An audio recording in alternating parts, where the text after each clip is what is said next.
శివుణ్ణి సందర్శించుకోవాలని ఆశగా ఉందా?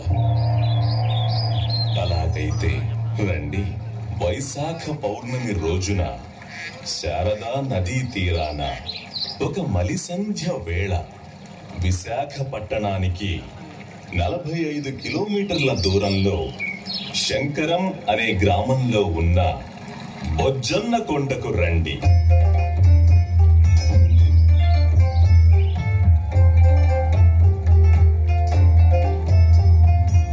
అక్కడ అందమైన రూపాలలో ఉన్న భగవాన్ బుద్ధుని శిల్పాలను చూడడానికి రండి. మీ మనసుని మధురానుభూతులతో నింపక ఎవరో ఒకరు మీకు తెలియకుండానే బుద్ధం శరణం గచ్ఛామి, ధర్మం శరణం గచ్ఛామి, సంఘం శరణం గచ్ఛామి అంటూ శరీరాన్ని ఆనంద తరంగిణిగా మీటుతున్నట్టనిపిస్తుంది. బౌద్ధం పరిడవిల్లిన క్రీస్తు శకం 400 సంవత్సరాలలో తెలుగునాట ప్రాచుర్యం పొందిన బౌద్ధ సంప్రదాయాలకు పుట్టినిల్లు ఈ బొజ్జన్న కొండ.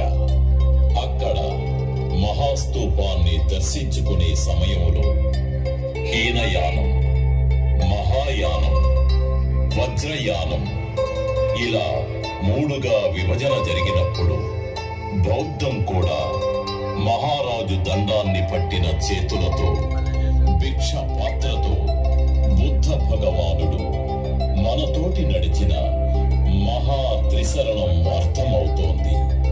తూర్పు పడమరలలో ఉన్న బొజ్జన్న కొండ, లింగాల గుంట కొండల మీద భోరుల వర్షం కురిసి అక్కడున్న శిల్పాల మీద, స్తూపాల మీద పడే సమయములో రేగే మట్టి వాసన పీల్చినప్పుడు ఆ కాలంలో బౌద్ధ భిక్షులు సంచరించేటప్పుడు ఉన్న పాఠశాలలు మన కళ్ళ ముందు కదులాడుతాయి.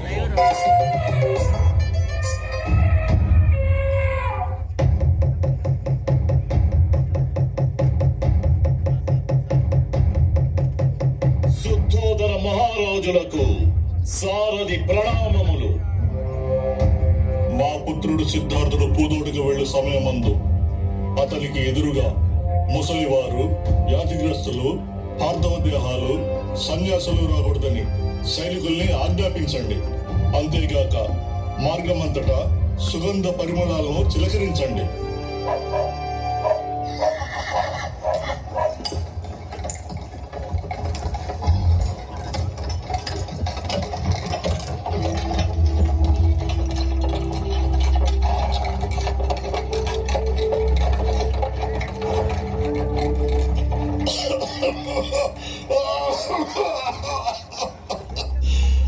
ఈ నొప్పులను నేను తట్టుకోలేకపోతున్నాను.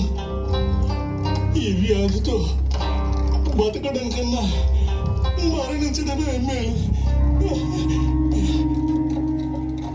ఎవరితను? అతను ఒక వ్యాధిగ్రస్తుడు ప్రభు. వ్యాధి అనగా?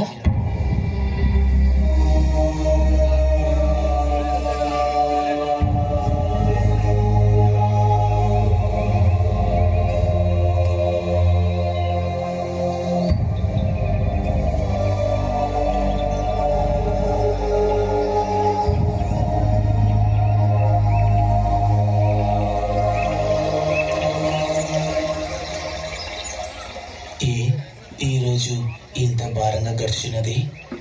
ఏదో మాయ నేను ఏదో చెయ్యాలని కొరిగొల్పుచున్నది.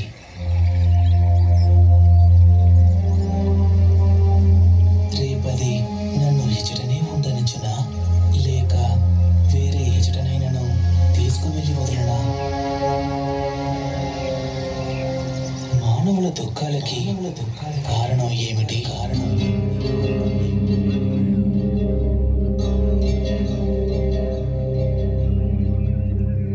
ఆ విషయాన్ని శోధించి జ్ఞానోదయం పొందిన సిద్ధార్థుడు గౌతమ బుద్ధుడిగా మారాడు.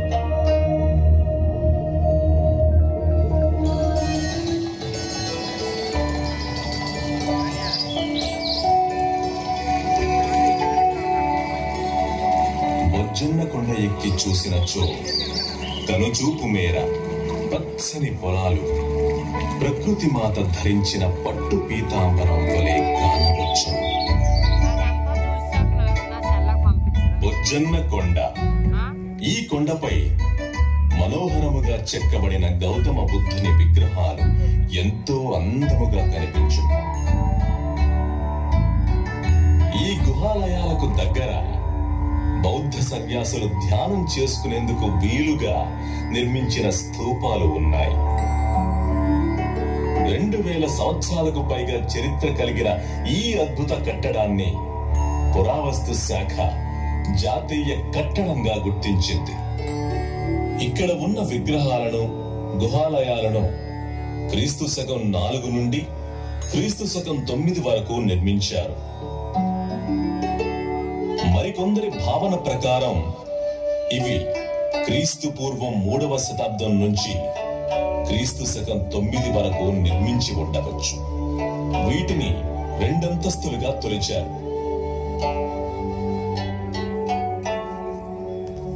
ఈ కొండపై 4 ఆశ్రమ గుహలున్నాయి. వాటిల్లో 3 ధ్యాన బుద్ధ విగ్రహాలున్నాయి. ప్రతి గుహ ద్వారానికి 2 వైపులా పెద్ద